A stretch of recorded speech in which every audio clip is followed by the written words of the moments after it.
Well, for this second community element, we've come around to Aberdeen Cyrenians on Summer Street, and I've been met by Kate, and Kate's kindly shown me all around the building. We've seen all sorts of things from the clothing stores and the food stores and the kitchens and whatever. And now we've come up to a training room, and we've got Linda here as well, and Linda's going to be hopefully telling us something about more the community work that goes on. Particularly, you do such a wide range of community work, and I'd be really interested to find about Wernham House, please. Well, Wernham House is one of our residential facilities. It's a groundbreaking model in terms of alcohol plans that are really individual to the people that they've got staying with them. They also offer respite facilities to try and help people continue with their tenancy, so it's like more of a brief intervention type model, as well as obviously the people that will stay there longer term as well. So it's been a really, really successful residential project for us for many years now, with the staff there being really highly skilled in many different facets of what might be going on in someone's life and what's led them to becoming a resident there. I mean, those issues are vast and wide-ranging, but the primary issue is generally alcohol misuse. But there are so many different things that will contribute to that. So the staff really try and identify what are the root causes of it and try and help to support them to stabilise initially when it comes to their consumption, and then look at ways to reduce it and try and minimise harm to them as well. So yeah, it's a really, really good project and one we've had for many years. And one which I think will probably take you on quite a few more years. I think so, yes indeed. Could you tell us a little bit about some of your street outreaches, particularly you work with begging on the streets. We see people begging on the streets much of the time, and very often I'm thinking, is this person genuine? And you constantly make judgments about whether the person is genuine. Maybe I might buy them a cup of tea or something, but very often the problems are deeper than that. What do you do to make the difference? Yeah, we've got a team that go out to individuals to try and establish what these underlying root causes are. Because I'm sure everyone will agree over the kind of winter periods in Aberdeen, it's really cold and people won't be sitting out there through just freedom of choice. There's usually things going on with them. I mean, they, again, are really, really wide-ranging. It can be from, they've got issues in getting their benefits set up and they've just never found the appropriate support and able to do that, so they have absolutely no income and are trying really hard to keep a roof over their head. And that's where our team would go out there, step in and try and support them to do that, because some people just don't know where to go to get support, or they've had bad experiences in the past, so it kind of puts up a barrier to them trying again because they've had such a negative experience in the past. Sometimes, there are alcohol issues or substance misuse issues, but again, it's trying to identify the underlying issues that go with that. Has it been trauma in their past? Has it been relationship breakdown, loss of work? Many different factors can contribute to that. Often the people that are out there begging, it's not necessarily about accommodation. It might be trying to keep accommodation, but the general population out there have somewhere to stay. It's usually that there's some other issue that they require to kind of build their finances for. So our team go out there and try and help them get over those barriers, find alternatives and try and look at employability, trying to get them to engage with job centre, deal with their benefits and any other thing that's kind of proven a barrier for them. Very comprehensive, I think, definitely. But you also provide an outreach centre here in this building as well? So that It's a drop-in centre we've got here, so people can present to us for any kind of support. Every single week I'm fairly certain we get something new that we haven't dealt with before. And despite what people might think, we get people from all walks of life presenting for a bit of support. With the recent well-publicised downturn in the oil industry, there was people coming in for a bit of support when it came to budgeting, finances, because they'd found themselves in a position that they hadn't ever been in before. So the team downstairs are really skilled when it comes to housing benefits, DWP, employability aspects. Sometimes, people just don't have access to the IT that you need these days. So we've got people coming in, and we've got a volunteer that helps people with CVs and getting kind of a bit more IT literate so that they're able to apply for jobs online and things. It could be that someone's currently going through the homelessness route with Aberdeen City Council, come here for a bit more advice, a bit more help. It could be that they've got no statutory duty to be rehoused within Aberdeen, so they've come for support to see if there's anything that we can do. So we get quite a lot of wide and very varied queries downstairs. And it sometimes is simply that it's a one-off visit. Someone just hasn't managed to make their finances last the month, so it's just a food parcel. But there's always usually a conversation around that as well, with budgeting advice offered and kind of any ongoing support as well over a short period. How big is your team that you have working for you downstairs? Downstairs in the drop-in specifically, we have 3 workers down there covering kind of various sessions throughout the day. So there is a big demand on those 3 people, and certainly when it comes to kind of the longer term cases, we try and give them as much support as possible.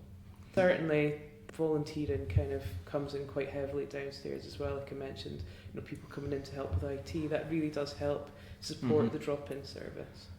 Now, in times like these where I know that you need every penny that's coming, do you find yourself sharing resources with other charities? I suppose less in terms of finance and more in terms of services offered. We've got really good links with other third sector organisations in the locality. So certainly, if they've got a service that's specific that can offer someone a bit more support than us, we would signpost them and refer them on. And certainly they would do the same with us. There's several kind of organisations that we work really closely with. And that's kind of in order to try and provide support for any aspect that someone's presenting with. And it is really important that we all support one another so that we can address all of those issues. Yeah. One of the other aspects of the work that Aberdeen Cyrenians does is also the Violence Against Women project, and also indeed the Domestic Abuse project. It sounds so wide-ranging, and I'm thinking, where would I even start? Where do you start? Yeah, both of those projects deal with wide-ranging and complex issues. Our Violence Against Women project deals with females experiencing any sort of gender-based violence, and they also run a women's group as well to try and kind of help people build up their self-confidence again. They do a lot of great work, and obviously we've got the Domestic Abuse Support and Accommodation project, which is a bit of a mouthful, but that's quite unique in the area as well, in fact that it deals with men and women fleeing from domestic violence and looking to be accommodated elsewhere. We do that with the support of direct referrals from Aberdeen City Council. So they would contact us and let us know if they've got someone who fits the premise for that project. We've got staff that would respond immediately and go and give that person support, whilst Aberdeen City Council would put them into accommodation. So we could probably talk all day about the complexities of kind of gender-based violence and domestic abuse issues. So, the team do a fantastic amount of work, to the point where quite often some of the individuals that we work with end up becoming peer supporters as well, trying to help other people. And I think that's a fantastic thing to foster within the organisation. It's something that we'll be developing more in the future, is people with lived experience who can actually support others that are going through it in the here and now. And obviously the team do a fantastic job in supporting those individuals, because it is difficult to go over really traumatic events in your past and then support someone else. So, we've got a highly skilled team that deal with that. But again, we get really unique situations coming up all the time that we need to respond to as an organisation. So and that's where you're really dynamic. This is something that's really come through definitely from talking to you. It's really make your work worthwhile. It's definitely, I think. Yeah, definitely. I think across all of the services that we provide, there is a vast amount of work that's still to be done, and we're happy to be part of that. Brilliant. Thank you very much, Linda. No problem at all. Right, now if I can come to Kate, because you deal more with the food aspect, and you also, there's something coming up now which is called Harvest. So perhaps you could tell us a little bit about your work here and about the food aspect.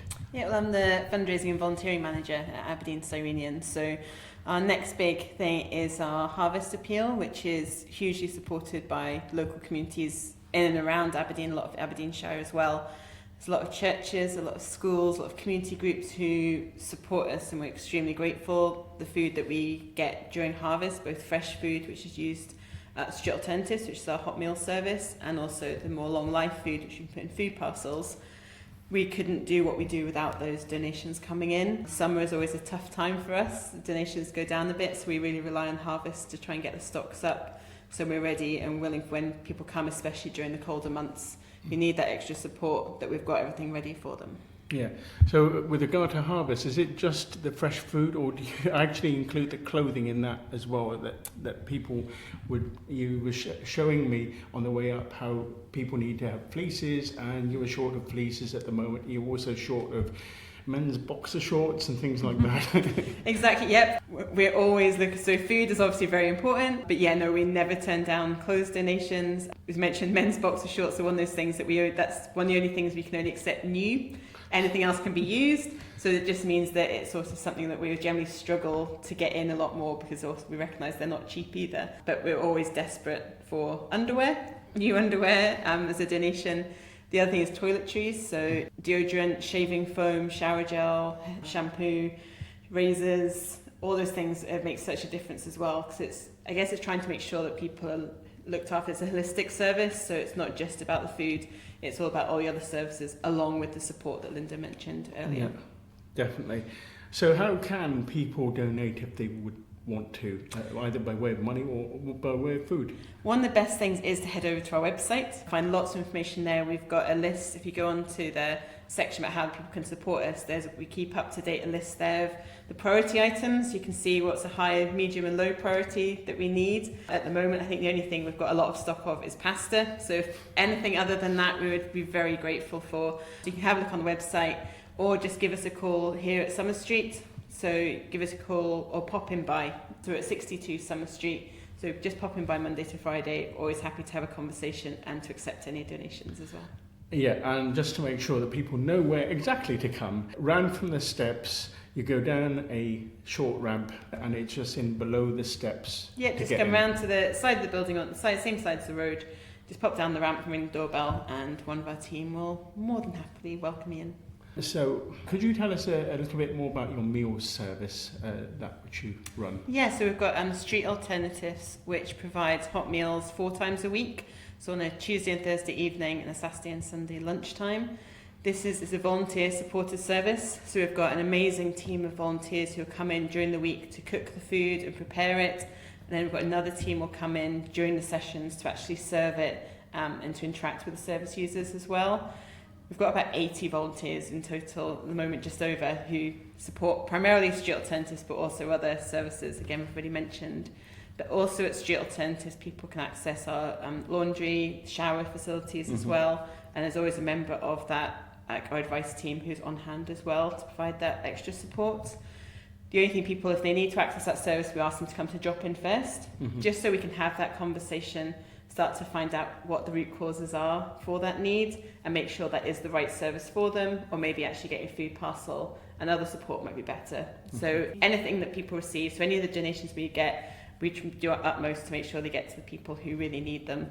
Okay. On average, how many people come in and use the Street Alternatives service? Street Alternatives can range from anywhere from late teens to 30 plus people in a session. So we've got that list of people that have been to drop in, been assessed as needing the service, and quite often on that list is quite consistent, about 40-50 names, and then it's up to them if they choose to come at each session, but we always cater ready for them. Excellent. Now, if anyone wanted to join and be a volunteer, what would they have to do? So we have different times of year. We have intakes of volunteers. So we've actually just recruited our Christmas volunteers. So we start advertising that in August, which is a bit early, we know, but just make sure we're ready for it. But then come January, February, if you follow us on our social media and keep an eye on our website, we'll be advertising our volunteer information sessions January, February time. So then you can come along to information session, find out what we're all about, find about the roles available, and then decide if you want to apply to be a volunteer from then. And what about training? What sort of training can volunteers expect if they're sort of coming in fresh and they don't really know that much? So we always make sure we've got a full induction schedule for all our volunteers who come in. So we do group inductions. First of all, we'll bring them in. When they come to their first session, they're always buddied up with another volunteer as well, who can guide them through what they're doing. For different roles, we tailor it differently. And we've also got some standard training, which is available then throughout the year. If they're going to be cooking, for example, try and get them on food hygiene course. Maybe if they're going to be servicing with some of the service users, then we'll look at like a challenging behaviour course, just so that they feel ready and have the confidence to deal with different situations too. And first aid too? First aid, they can't yet. Great if people can come along with a first aid ticket too, but all our staff are first aid trained, so there's no requirement as such. And have some of the service users actually signed up as volunteers in the past? Yeah, I've definitely had a few who came through different routes and then wanted to be able to give back to the charity. Also, it made a difference to them, so it's great to see them when they're at that stage and ready to be able to give back themselves. On average, how much is needed for the service to run all the services per year, just to give people an idea? And well, in terms of the food and clothes, toiletries, household items, that kind of thing, we get in about £120,000 worth of items. So that's obviously a lot of food, toiletries, duvets, towels. By just having that much, that helps tick over. And as you will have seen when we were downstairs, stocks aren't looking that high right now. So it's not that we get everything in and hoard it away. It's going straight out there, especially at this time of year. So we need that constant rotation of donations coming in just to fulfill the need that's there. And increasingly so, I should think. Yes. What can people do to fundraise? What have they done in the past to fundraise for you? Well, we've got a great event coming up on Friday the 11th of October. So we're having a sleep out at Union Square. So it's in the multi-storey car park. It's on the second covered level, so there is some protection from rain, but nothing else. So it could be snowing, it could be hailing, it could be beautiful sunshine. Who knows, in October in Aberdeen. But people can go over to our website. There's all the information there. We'll go onto our Facebook page, and then people can register and sign up. It's all about raising money. The money will stay in Aberdeen and the Shire as well, and help people locally here. And then, yes, go onto our website, have a look. All the sign-up details are there, and we'd love to welcome as many people as possible. Okay. One of the things I meant to ask you, Linda, was about your Housing First, and whether you could explain a little bit more about that. Yeah, sure. We're fortunate enough to be leading a consortium in the area for Aberdeen and Aberdeenshire for the Housing First Pathfinder. Pathfinders are being rolled out across Scotland, and research shows that this might be one of the best ways to go in order to deal with homelessness as an issue.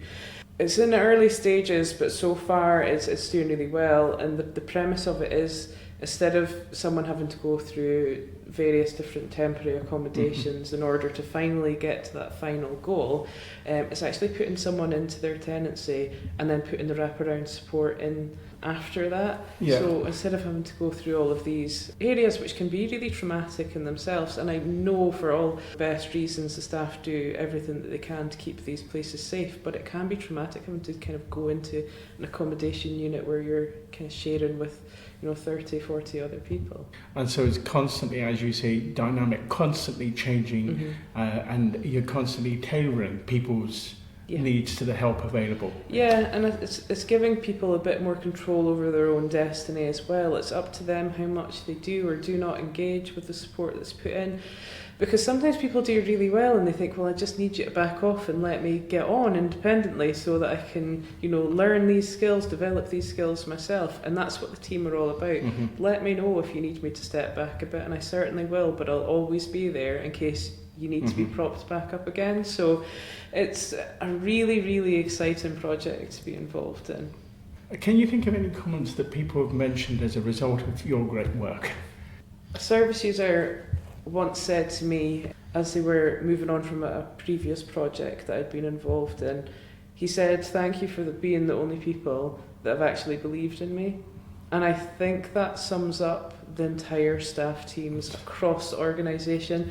We believe in the people that we work with because we know that they can get themselves back on their feet. They just need that little bit of support, whatever that is. Finally, what do you both see as the future for the Aberdeen Cyrenians? Obviously, you want really the charity not to have to exist at all, but how do you see Aberdeen Cyrenians developing and maybe other services that you would like to put into it?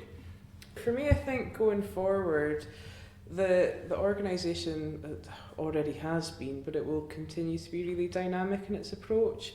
So where we see there is a need for a specific service, it will always be our hope to be able to provide that wherever possible. And obviously, you know, we have to take into consideration funding and kind of other services that are out there, but kind of the local society, the issues, they're ever changing. We've seen significant periods before, I'm not sure if people will remember, but new psychoactive substances were really prevalent in the area, and that caused a lot of deaths within the homeless community. It caused, you know, a lot of people issues. Some people became homeless because of them. So there will always be changing social factors that we as an organisation would hope to tackle and alleviate and support people through. So for us, I think the future will be to be as flexible as we possibly can to help with these sorts of issues and to respond to a need wherever it is. The hope is that, you know, homelessness will be eradicated, but until that point, we will do our very best to try and alleviate those issues. Excellent, thank you. And what about for you, Kate? I think Linda's summed it up extremely well there. I say that really is the aim. I guess the aim for Aberdeen Cyrenians is to be there for whatever need it is that people have, to make sure that we're always out there, always looking to make sure we are addressing the current issues, needs, being flexible enough to be able to respond to that as well. I think the aim of knowing almost every charity out there is to be put out of business, that there's no demand, there's no need, and we're just simply not required. But we've been going for 50 years now and constantly evolving and developing to meet the changes, and we'll continue to be there, just as Linda said. Excellent. Can we have some contact details so that people can get in contact with you and we can go on from there? Yep, so again, so on our website, so it's aberdeen-cyrenians.org, all the information on there, or you can call us on 01224 625 732. Excellent. Can I thank you, Kate and Linda? Thank you very much to the both of you.